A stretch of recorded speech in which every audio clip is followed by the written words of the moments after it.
Thanks for coming out. We've been accused of being a big commercial firm, but there's one thing we can organize, is shit weather on a night like this. For those of you that are squeamish, I don't smoke, I don't drink, but I swear a hell of a lot. So if you're not up to that, please leave now. Right. So why am I an architect? I think many of us ask this question as to why we go into this profession, and there's probably students over here that have had an all-nighter thinking, why the hell did we go into this profession? Matthew, one of my guys, he's just had an all-nighter. Thanks for coming, Matthew. Good job there. Sometimes I wonder, but these are the reasons why I became an architect. Lego. I don't know, hands up, how many people got influenced by Lego? Yes, more than one. In truth, that's not Lego, that's actually Montini. So that was a cheap rip-off in the early 60s of Lego. It fitted onto Lego, and this is what Granny Oma Aleida from Holland sent me as a little chokurki. This is what I wanted. What do I want for Christmas? What do I want for my birthday? This stuff. And after a couple of years, Oma said, not sending you blocks anymore. So I ran to mommy and complained, and she said, well, you're going to have to do drawings of the buildings that you've built because you can't keep them under your bed anymore. You now need to demolish them and make new ones, so make a drawing. So those are my amazing parents. I shouldn't have done that. So, first day, grade 1. This is my sketch. So I've been drawing building stuff since a very early age. I think this is why one eventually kind of picks a career. The people that have influenced my education, apart from Mr. Radame in Standard 3, who was the maths and chess teacher, who eventually told me that drawing buildings means you have to be an architect, they are obviously the people that actually educated us. And you all have that same experience. So many of us will remember this amazing man, Pancha Geddes, head of school at Wits University when I was at the school. The work that he did was absolutely amazing, and the way he ran that school was amazing. I don't know, hands up, anybody know who this guy is? Ivan Cady. He lives in America. He will definitely not know who I am. I think he drank way too much and played way too much loud music, but he was my first year lecturer. Peter Rich, everybody knows who Peter Rich is. Peter Rich certainly didn't like me as a second year student, but I think we've come to respect each other as practitioners. Aura Joubert, another amazing lady in my third year. You have to remember that between second year and third year, I had a 5-year gap. I won't go into the detail why I took a little detour between second and third year, but anyway, so I was a little bit older than the rest of the guys in third year. Also an amazing lady. Herbert Prince, 4th year. So when we did architecture so many years ago, your 4th year was a year out, and you had to do some sort of scheme. And he was the lecturer involved. I did something about the aesthetics of green buildings, would you believe, in 1987. In 6th year, when we did our submissions for thesis, he was the guy that said, sorry, Bob, you can't do a stadium for your thesis. It's too much fucking engineering, too much about people getting in and out of a building. We won't let you do this. If you really want to, one day you will. So as you've heard, I have done a stadium. Lindsay Bremner. Lindsay Bremner, what I really remember about Lindsay is that I pinned some stuff on the wall, and she said to the class, don't be fooled by the drawing skills. And I thought, geez, now I must still present after you've told them not to focus on my drawings. What else am I showing the people? Anyway, I must tell you that Lindsay is responsible for bringing to us, and I'm going to embarrass her now, Nisha, bringing Nisha as a student to Boogertman+Partners as a third-year student. We were looking for students for bursary, and she brought Nisha and another chap who also got a bursary. He's not with us anymore. Nisha came, graduated, left, went to work, went to tutor, came back. She is now an associate director at Boogertman+Partners. So anyone can grow in the business. Jonah Era had no clue who I was as a 6-year student, as a final year student. He was our mentor. In our July exam, I was standing there with my right hand in a sling because I dislocated my shoulder playing football. He said, "Bob, deregister, you're not going to make this." I said, "Joe, I don't have money to deregister, I'm going to finish." I finished, I didn't do well, but you know what, 54 doesn't really matter 30 years later. This was my university thesis, the compromise for not doing a stadium. At the time I had a girlfriend who was studying hotels at the hotel school, catering. So, you know what, do a hotel school. So I did a hotel school with my dislocated shoulder. There it is in Braamfontein. It was an old house and it was an empty stand next door and behind it. And I did a hotel, functioning hotel at the top, the little house at the bottom, and a kind of school at the back. So that was it. I haven't really done many hotels since. In fact, my colleague Elian here is the hotel specialist in the practice. And that's a model which, believe it or not, I extracted out of my garage about 4 months ago and brought it to the office because it was going to die a horrible death in the garage. So, yeah, so many years later, it still survives. It's still in this box. That's what it is. I don't need to take you through that. So, early career. I'm just taking you through these steps because we all have a career and one makes strange choices in life, and certainly working at Louis Pierce Architects was a strange choice for me.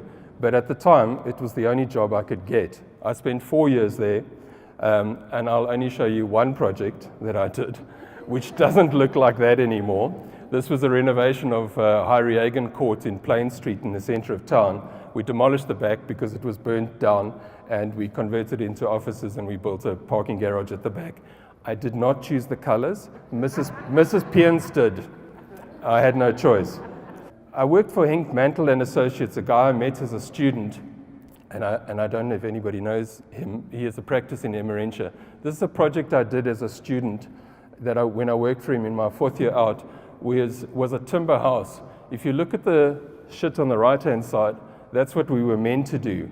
And as a student, I said, no, I don't like that, so let's do something different. So I created this student village. This is the only photograph I could trace. I've never been to this building. If anyone's gone to Keerview or Keerboomstrand or whatever, it's there somewhere. I have never been there, so look out for it. Apparently it's still standing. I checked it on Google. You can't get a great image on Google because they don't have street view on this little thing. But anyway, there we go. So of course, Boogertman+Partners. Now the reason that I landed up at Boogertman+Partners is that I was at university with Leon Krieger, the younger brother of Andre Krieger, who was the then partner of Boogertman-Krieger. And his brother phoned me and said, we need you to join us. I said, Andre, thanks, very flattering, but actually I'm very happy where I am. I really am not looking to move. Okay, so a couple of days later, he phoned me again. He said, no, you're not hearing me properly. You must come and talk to us. I said, yeah, okay, I'll come and talk to you, but I'm really not looking to move. So in true Andre style, those of you that knew Andre, he doubled my salary and forced me to buy a car, and I started working there. So the real reason that I joined the then Boogertman-Krieger is I was looking for big jobs. I'm a bit of a megalomaniac at heart. I like the big stuff, and coincidentally have managed to do quite a few biggish projects. But the big project that I needed to work on was, okay, so that's us. That's Boogertman+Partners. We have 4 offices in South Africa. We have 1 in Kenya, and we're 256 people, which, as Leslie said, is a rather large practice on the African continent. That doesn't really matter because there's 17 partners and we all kind of do our own thing, and sometimes we work together. So that's who we are. We've been going since 1982, and hopefully we'll be going for another 80 years. The principle of the practice is not that there is an owner. We don't have any founding partners left in the practice. Andre Krieger left many years ago. Henk Boogertman left a couple of years later. And the practice is made up of all these partners. The principle of the practice is bringing youngsters in, which why a lady like Nisha can become come as a student and become soon to be a director, I imagine, but currently an associate director. That is the strength of the business, is being fed from the bottom, constantly bringing people up. And the youngsters that are currently students with us will, I think, agree that the opportunities that they get are amazing. Anyway, enough of that. That's our offices. These are some of the amazing 256 people that work for us. You might recognize a few. Sorry, but the image is quite small, but that's who they are. We've been growing, as I said, since 1982, and that is not because we plan to grow. That is just because we keep on growing. We sit down on a Monday and we freak out about the amount of work, and we say, we need someone else. Okay, so we get someone else. Then we need to get somebody else. And then we keep on getting some more people, and then eventually you say, oh shit, we need work for all these people. And that doesn't come easy, getting that work. And we know the economy is taking a bit of a nosedive, and hopefully we don't go with it, but that's quite tough. So now you've got all these people, now you've got to keep them gainfully employed, including yourself. Anyway, so what we do is we do a little bit of everything. Specialists in all sorts of fields, from architecture, urban design, interior design, and space planning. And we do, basically, the only thing that we haven't done is a prison, and that's not through lack of trying. We have actually tried to do a prison. On the one hand, I'm kind of happy that we weren't successful, but we did try. So we'll have a go at everything in essence, and you'll see a project later where we actually kind of did some amazing engineering work. And we've had some serious discussions with contractors on the civil side. You know what? You need us for your bridges. You need us for your tunnel entrances. You need us for your power stations, because, God, they look shit. And you don't have to pay us an architectural fee, but just pay us an hourly rate so that we can help you make the thing look better. I think that, Leslie, from an education point of view, something that we should really be working on, this really worries me, is that anything that we do in the built environment, we talk about built environment professionals, well, hell, surely those things should be looked after as well. I mean, the sad statistic is that 3% of buildings that get put up are done by us. That's not a lot. That's actually quite sad. So we need to make an impression. We need to make a much bigger impression. Anyway, so that's why I went to Boogertman+Partners, to do this. Okay, so now you can all have a good giggle, but the lady that's now responsible for this project is sitting here in the front row, Helene. So I went to go and build a casino. Not because I wanted to build a casino, but because I was interested in the big work, the nature of the big work and what you learn out of doing big projects. So that's why I went there. And at that time, I was 35 years old. I said to myself, this is kind of like the last move I need to make in my career. Nowadays, you only spend 3 years in a practice and then move. But in those days, at 35, I said, I'm going there because that's where I want to stay. That's where I want to finish. Not because I want to do casinos all my life, but because I want to do the kind of bigger buildings. So I was responsible for all that icing that you see on the building. And in truth, many of the drawings I had to actually do myself. So when we finished that project, I think it was around 2003, we were kind of in between things, and my then colleague, Willie Meyer, and myself had kind of had enough of the project. And the client said, we just need someone to kind of hold our hand once a month, do a little bit of maintenance stuff and what have you. And we said, Helene, can you take over, please? And she said, yeah, I'm in between a couple of factories and a little office block or two. I've got some space, I'll take it over. That was in 2003, am I right? She's still working for them. Almost full time, doing all sorts of other stuff for the same client. So I went on to go and do my very first office block, which was the head office for MTN. MTN were based in Sandton, and they were wanting to move out to a site that they owned through then Jonic, and at 14th Avenue in Rudderpoort, and we did an office block. So we won a competition. Henk Boogertman designed a building which was like a big square with a hole in it, because he had just done Momentum in Centurion, which was a big square with a hole in it. Actually, it's a few squares with holes in it. And we won the competition, and then he said, yeah, Bob, take this, you play with this. So I said, I don't like the square with a big hole in it, so let's do something different. So I did 4 fingers with 3 holes in them, but the holes had an outlet to the outside and a street down the left-hand side. It's kind of a basic section, 3 stories high, 3 atriums on a single basement, lots of on-grade parking, unfortunately, and that's what it looked like. So that was my first office block, 23,000 square meter, first office block. We won a couple of kind of local awards for it and what have you. Very successful, very disappointing in the sense that they moved with the existing furniture. It's awful, you know. If you ever get a client that wants to move with 20-year-old furniture, tell them to get knotted. Anyway, then I did MTN Phase 2, which was another 23,000 square meters. And fortunately, yeah, we had more traction. Very similar principle, basically 4 fingers with a central kind of atrium space. The section is very, very similar. The aesthetic is very similar, but functionally it's quite kind of different. And that's what that looks like. So the first time I had a chance to kind of interact with an artist, that artwork in the middle is by Ursula Segerum, if I pronounce that correctly. I think some of you might know her. So that thing's called a pin code. It's made out of millions of little safety pins.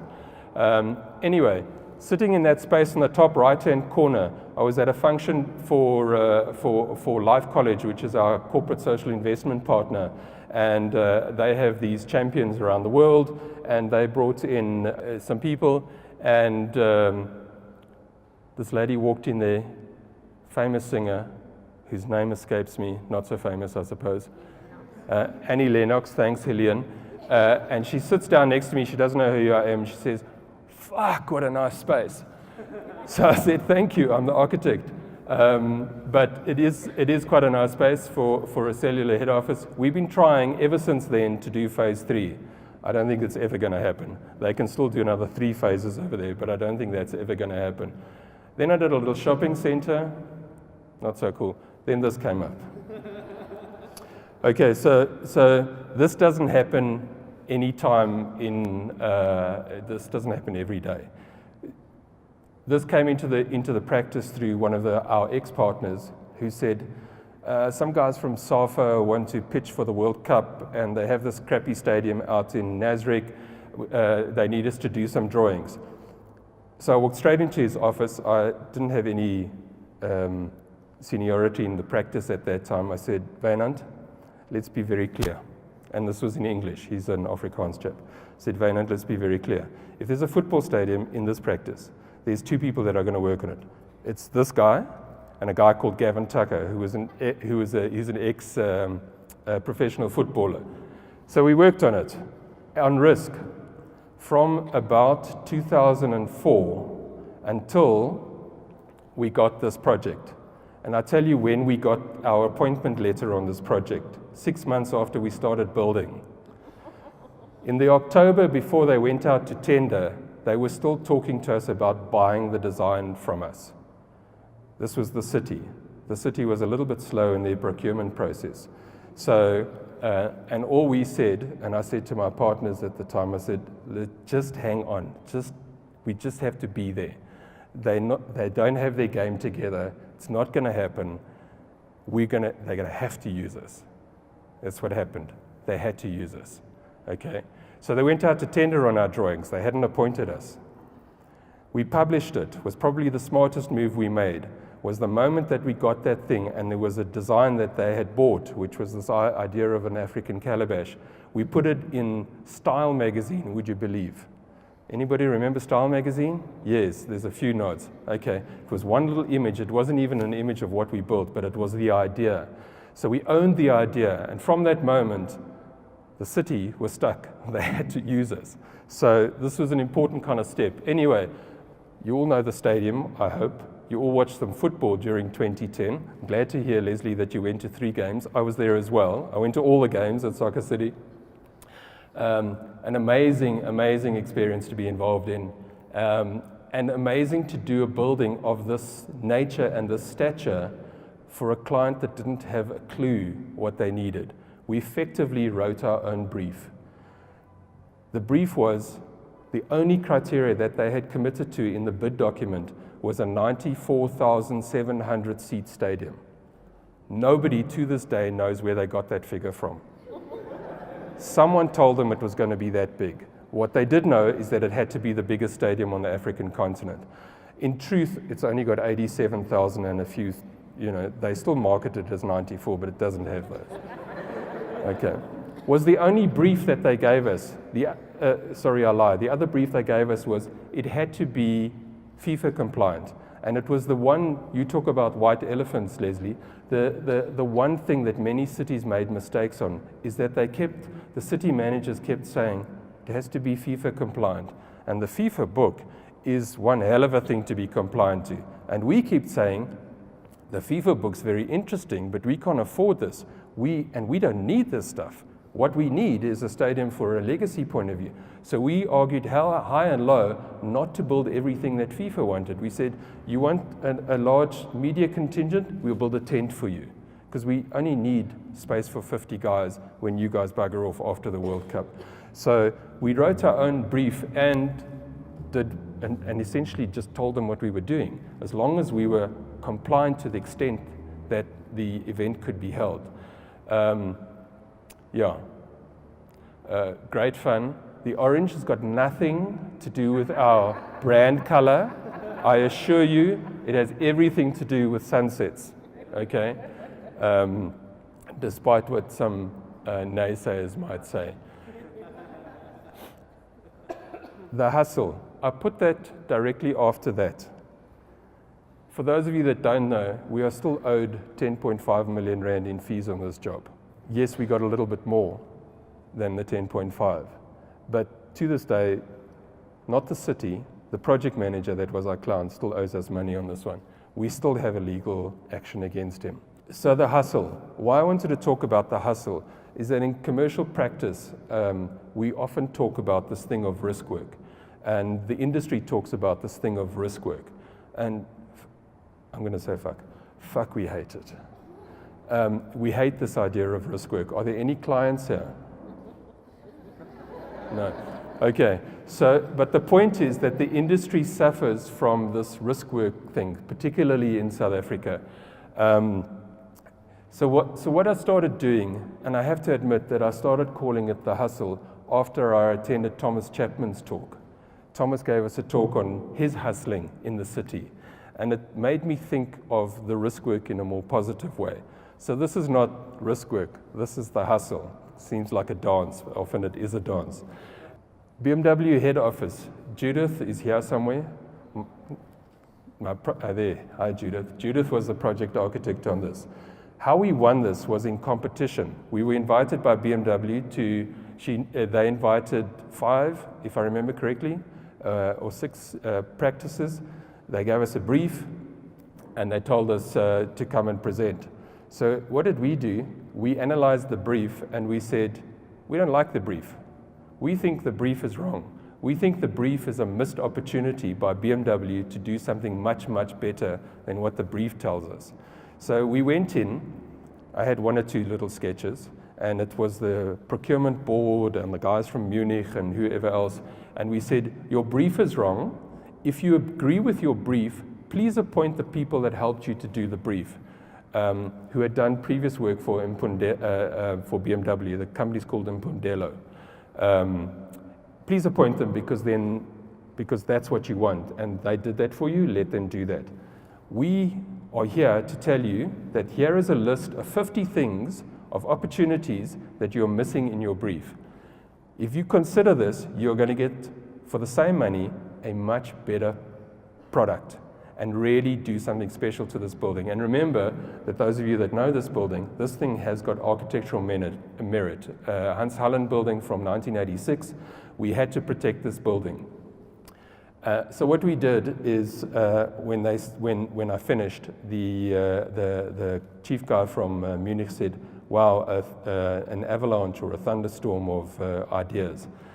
And I think the trick there is we took a massive risk in trying to secure the project. We could have gone in with a design, but we told them that they had missed an opportunity. So we did that, and we built it. And we saved Hans Hallen's building, and we had the pleasure of walking around with Hans Hallen. Real treat to meet the old gentleman and to take him through and for him to kind of proclaim that he was happy with what we had done, that we had given his building a new lease of life and had made it better. And it's amazing to hear that from the original architect. So the lesson for us out of that was the respect for what other people have done, to not just go in and kick the place over and redo it, because there's no heritage value in this thing. We really, for the same amount of money, we could have demolished this and built something new. Because BMW moved out. We didn't renovate this while they were in the building. We moved them out, and that was part of the costs, to move them out, to save the building, and to give them something much better. We won a couple of awards on that. So this is another one. So talking about the hustle, you get a phone call on your way into work from a client that says, stop laughing, Roxanne. You get a phone call from a client who phones you on your way into work and says, I need to go and see a prospective tenant like now, and I need a design. Okay, so who's it for? No, it's a legal firm. For which project? For 129 Rivonia, the old village walk. I need a perspective tomorrow. Shit. Okay, so yeah, but how big's the building? Yeah, well, it's about 30,000 square meters and it must sit on Rivonia Road. So these are the kinds of briefs that we get, and I'm sure we're not the only ones, but it's ridiculous to get a kind of brief like that. So I'm on my way to a facade meeting for another project. I'm sitting in the facade meeting, and on my way there, hang on, I'm driving behind a Golf, and I check the brake light. That's a cool shape. Well, the inspiration must come from somewhere, mustn't it? So that's the sketch that I did in this meeting, photographed with my cell phone, bang off to our rendering artist, Avi. Avi, did you do this one? You didn't even do this one. No, Avi didn't even do this one. Someone else did this. So he was too busy, so we sent it to somebody else. So 2 days later, you have a presentation for a 30,000 square meter building. So that's what we're building now. Doesn't look anything like that. But that tenant that we targeted with their sketch is in the building on the right-hand side. Edward Nathan Sonnenberg's legal firm. So that's what we're building now, after many, many iterations of what that thing might be. So on the right-hand side is ENS. On the left-hand side is what is now affectionately called the Jewel, which is for MMI Holdings, which is financial services, medical stuff. Okay, so we went through a bit of a process with them as well. So that was the sketch on the right-hand side, which happened after a meeting when they said, no, building's not sexy enough, we need something more contemporary. We were trying to do something rational for them. So the sketch on the right-hand side, on the left-hand side, that's what we're building now. So the building on the left-hand side is 35,000 square meters. The building on the right is 27,000 square meters, and it sits on about 15,000 square meters of retail. In the middle of Sandton, in the financial district, a kind of real urban scheme. The great pity of this scheme is that we also had apartments in the scheme, 100 or so apartments, which unfortunately got cancelled by MMI because they wanted to save the future for expansion for themselves. And for us, it's a real pity that we aren't doing the apartments. The site is now kind of sterilized. We can't do the apartments. In fact, we can't get there anymore. We need to wait until other stuff around it gets demolished or those leases run out. But it would have been a truly a mixed-use scheme, instant mixed-use scheme, offices, retail, and residential connected to 2 existing hotels. So 102 Rivonia, or EY, went through a massive hustle as well. This thing was sent out as an RFP by Broll Properties brokers, and they went to the industry for a new head office for Ernst & Young, then called Ernst & Young. They rebranded during the process. They got 27 submissions. We did 10 of them. I personally did 6. Okay, this is not, so it's not just a little scheme. It's a fully worked out scheme with a full professional team all doing costings, rentals, programming, the whole thing, checking out your rights, making sure you can execute on what you promise. They got 27 of these. Talk about a waste of money. What did they do? They chose the site. They didn't choose the developer. They didn't choose us because we were the architects. They didn't choose the design. That wasn't our design that we submitted. We submitted something else. They chose the site. So why the hell waste so many people's time when all you need to do is say, I want that site? But that's what the industry is doing to us. And Hugh from Paragon will understand that as well, because we compete with them. Great competitors, but they're in the same boat. So, he knows exactly what we're saying, and we both suffer from the same problem. So anyway, that was kind of intermediate design. That's what we did. Eventually, when they chose the site, they called us into a meeting and said, okay, so here's the site.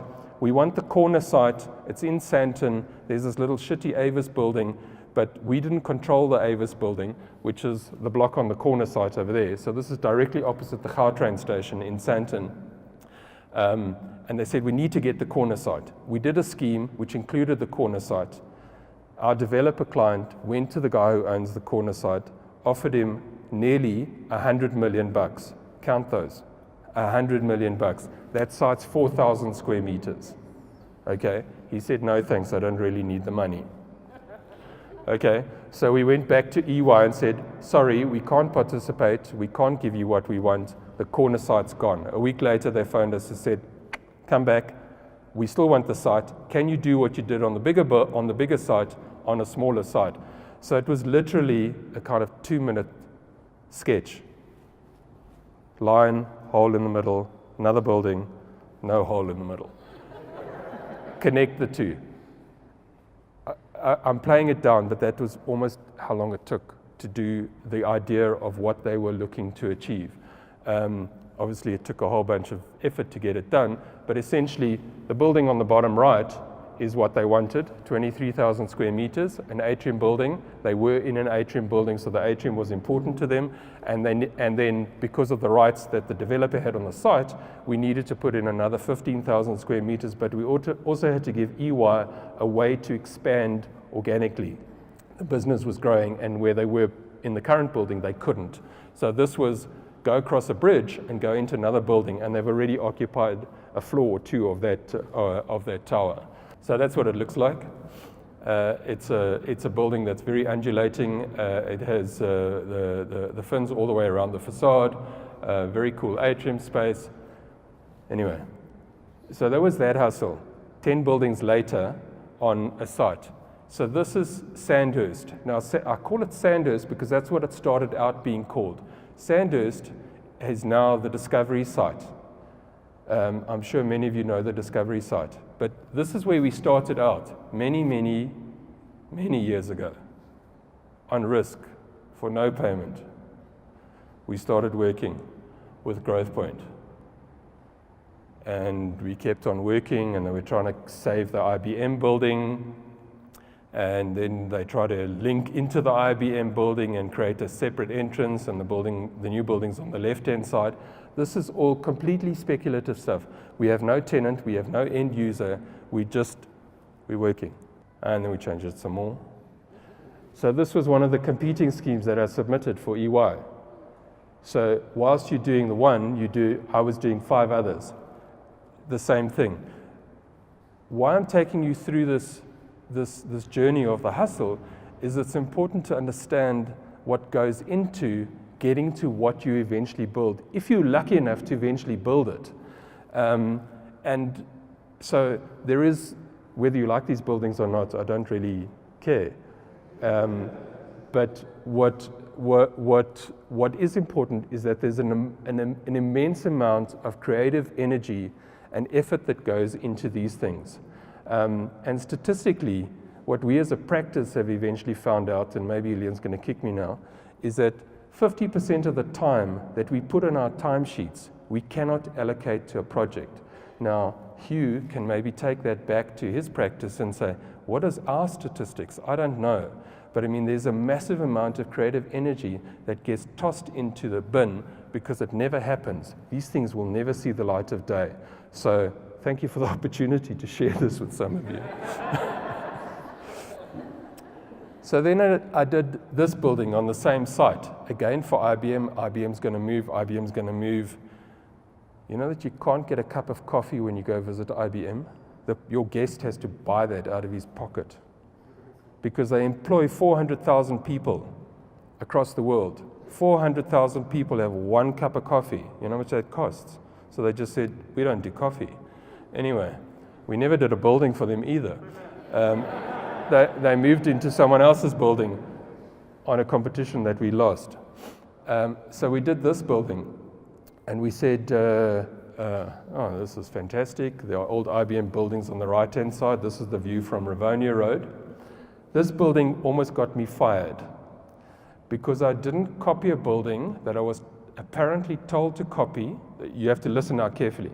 I didn't copy a building because I didn't apparently copy a building I was told to copy that I apparently had visited in Melbourne, which I hadn't visited. I got fired because I didn't copy that building, because I did this. Okay. I'd never got fired, fortunately. That was close. So then we did some more, because now we bid for everything, don't you? That's what we all did. Hughes Practice eventually did this. Not on the site, but for Bowman's, they built a head office for Bowman's. But everybody, the whole market went after this thing as well, including us. Okay, so then the big discovery came up. So we had an urban designer, Pierre Swanepoel, that was on our team that had got brought on after the fact.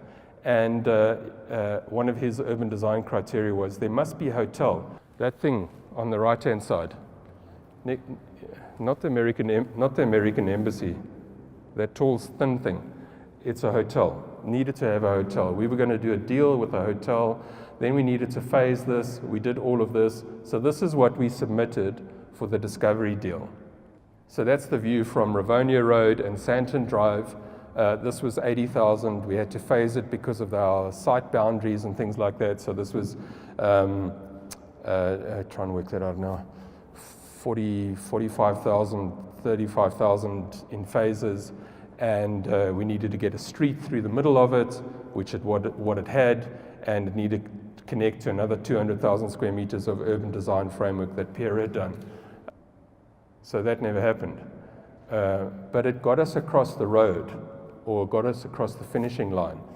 I think it was ourselves against Paragon and their client. So this was a little sketchy thing. And then we changed it completely, but like completely. We kicked the hotel out, and my colleague Alistair is sitting there behind Leslie, and he will remember a fateful morning where he didn't work or where he didn't sleep all night, and neither did Avi, who was doing a render all night. And we arrived and we presented a scheme, and I said, that's not what we're going to do. We're going to do something different. And we started doing this. And we presented this scheme.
Okay, so that was our presentation. I'm presenting to the board of Discovery, and 20 minutes into the presentation, Adrian Gore stops me. Now, he's seen the previous building. 20 minutes into this presentation, he says, whoa, whoa, whoa, stop. He says, did you redesign the building? I said, yeah, you didn't like the hotel, so we had to redesign the building. He says, why don't you just leave the hotel off? I said, no, because it doesn't work, so you have to redesign the building. Oh, okay, got it.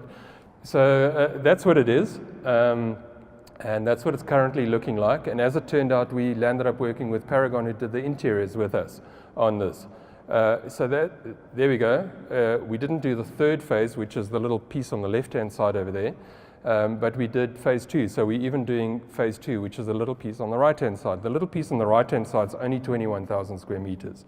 That sounds very flippant, but to give you a sense of scale of here, this is 110,000 square meters of GLA for one tenant on top of 200,000 square meters of basement.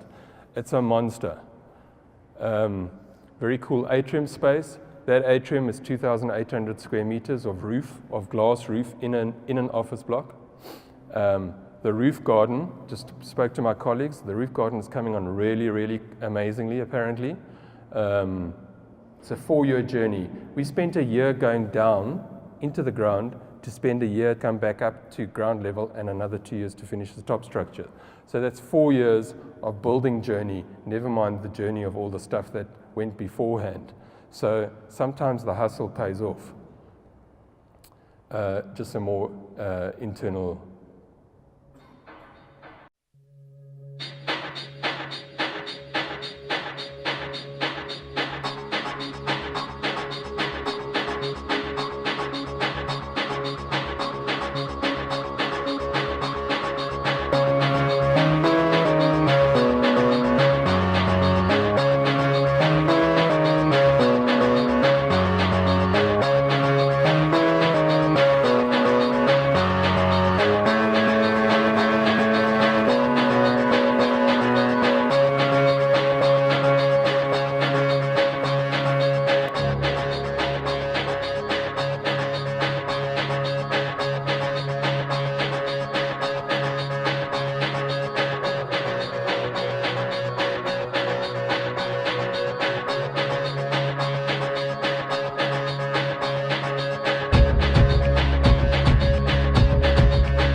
The next hustle.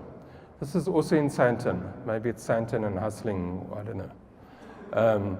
So this was a design done by a colleague of mine, Gerard Boer, who was working for a client who doesn't own the site anymore, but we're still busy on the site. This was to try and put 210,000 square meters of lettable area on a tiny little 21,000 square meter site. So you can imagine that everything needs to be 40 stories tall. So as you know, that didn't happen. Then we started working for another client who bought the site and paid too much for it, and also wanted to do 200,000. And we told him max 100,000 makes any sense whatsoever. So this is just early stuff. Then we suddenly got a JV partner forced on us, who started making us do this and this. And we did this with him. Does this look familiar? Yeah. Okay. Enough said. And then, you know, oh shit, nothing's happening. Let's try and do something a little bit more rational. For Edward Nathan Sonnenbergs. Does that sound familiar? Yeah. So, and then for Discovery on another site. So let's put the twisty back in and let's shoehorn it into a design and try and do something else. And then the JV partner and his development manager left. and then we started working for someone else. So then we did this scheme, also for Discovery, which was the same brief as the one that we responded to earlier. And here we had a massive parking problem. We couldn't sort all this. You know that Discovery asked for 6 bays per 100 square meters on 80,000 square meters, which is now 6 bays per 100 on 110,000 square meters. But fortunately, we're not giving them 6, we're giving them less, because it's ridiculous. So that's what we did, because we didn't have too many choices. We had to do this tower scheme, which was crazy because their brief said, don't give us a tower scheme. But the developer said, tower scheme. Okay, tower scheme. We didn't win, obviously. This got chucked out at like the first round. Anyway, and it had to be phased. Imagine phasing 20-story towers on top of a structure. We worked the entire thing out. We converted parking garages to office space. We converted everything. This was seriously tricky. Okay, so we weren't successful. Then we did this. These are proposals for a Marriott hotel on the same site. I'm kind of flipping through this, but this is where we keep hustling, and it's kind of soul-destroying in many ways to do all this work for it not to happen. So that was a Marriott hotel, 40 stories high, and then it became a Ritz-Carlton hotel. Then we flew to Abu Dhabi. That was cool. Paid for. Ate very nice food. Did some work, presented some stuff, they loved it, but it never happened. We thought we had the in because their development director was a South African boykie. Fat load of good that did us. Okay, and then Bank of China, which everybody did, and Worksman's, which everybody did, and then Worksman's brought on their interior designer, who told us what to do. So we did that. That's like depressing, right? Yeah. Anyway, but that's the reality. So it had to be a glass box on a themed base. We tried to do different. Now we had to do this. So sometimes you have to do what you don't really want to do. So it's nearly finished 2 months later. And then we did proposals for the advocates' chambers, which never happened, on the same site, because now that site that wanted 210,000 square meters can now only realistically take 100,000 square meters. So we're only doing 21 for Worksman's, which means we now need to fill the other 80. And then we responded, like the rest of the market, to Deloitte's, which was on the same site. We had great fun. We had 2 weeks. We put 16 people on this, and we did what we think was an amazing scheme given the conditions of the site, and they didn't go for it. But we are building Worksman's, which here are some of the details. That's what we tried to do for them instead of the themed stonework. But they didn't want that, so we're doing this. And there it is. It's under construction. We're kind of 2 months away from building. Very simple floor plates, lots of offices, central core, fire escape on the one end, and that circular thing is the fire escape. That big horrible wall in the middle is where the next building will eventually come one day when we build it. But what we also do is we also do this. This is a different kind of hustle. This is a little scheme which is almost like a pro bono thing, but not really. But we haven't been paid, but that doesn't really matter. So those of you that know who Wangari Maathai is, she's a Nobel Prize winner for the work that she did trying to save the forests in Kenya. And this is a legacy to her. This is an initiative by her daughter that runs the Wangari Maathai Foundation.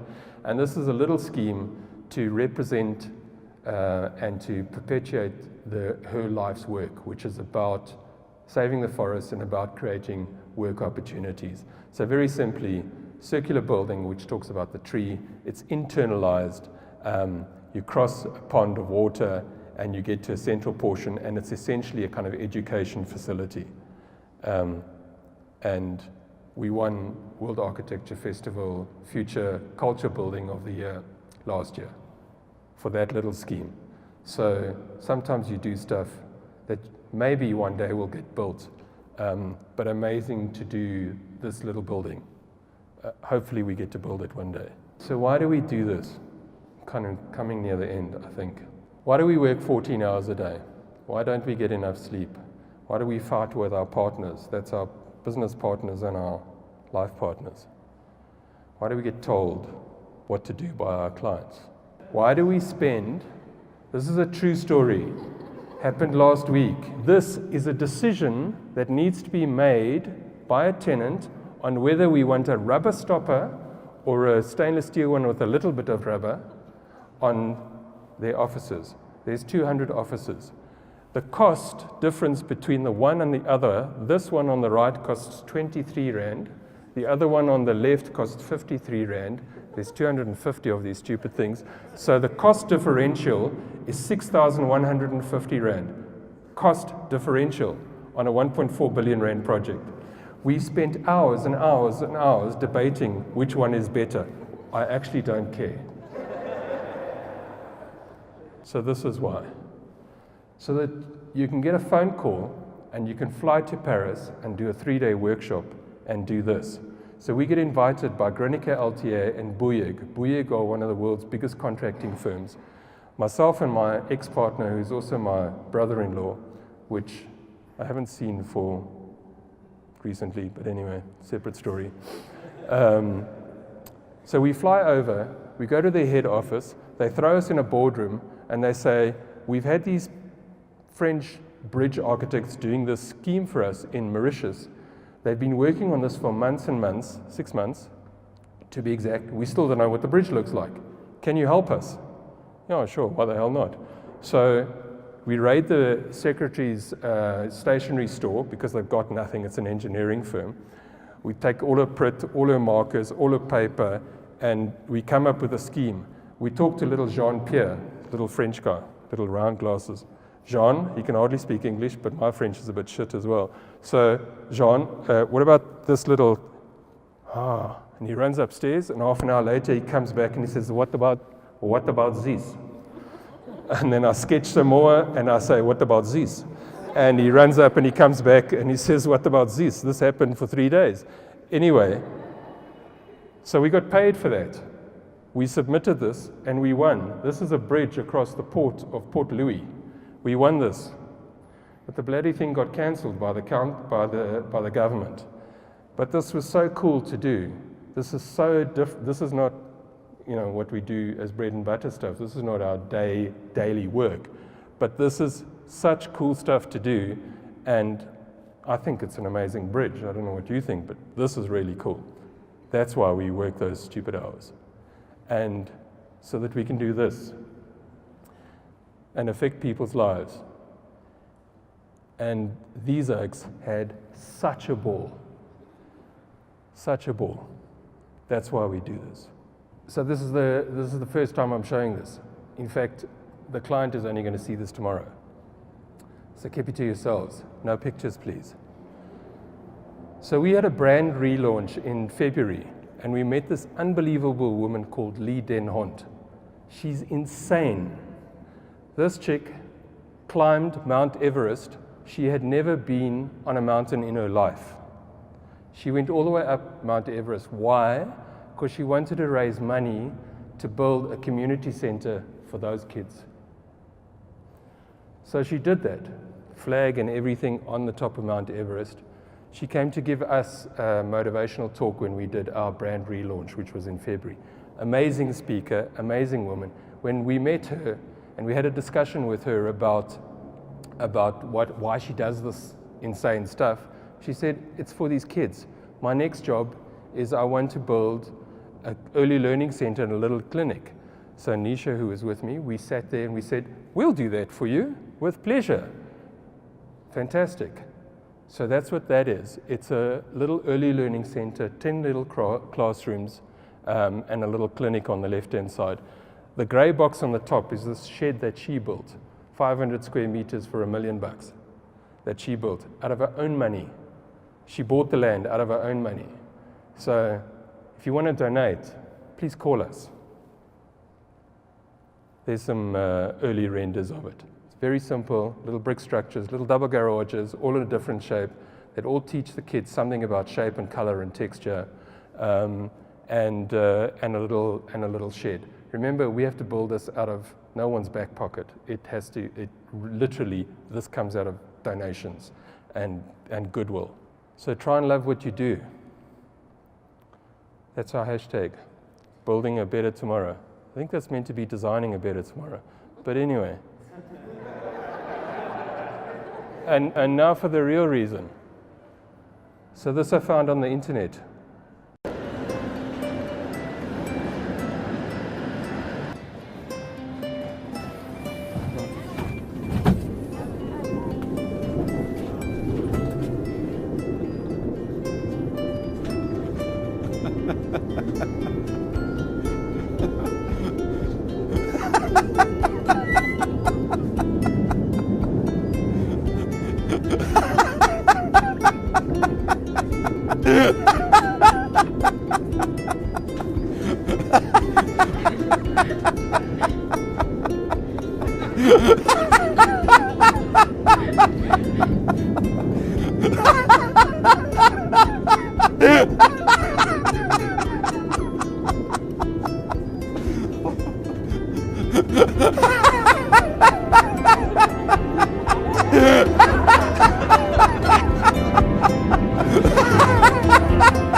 Okay, so that's why you do it, to have a laugh.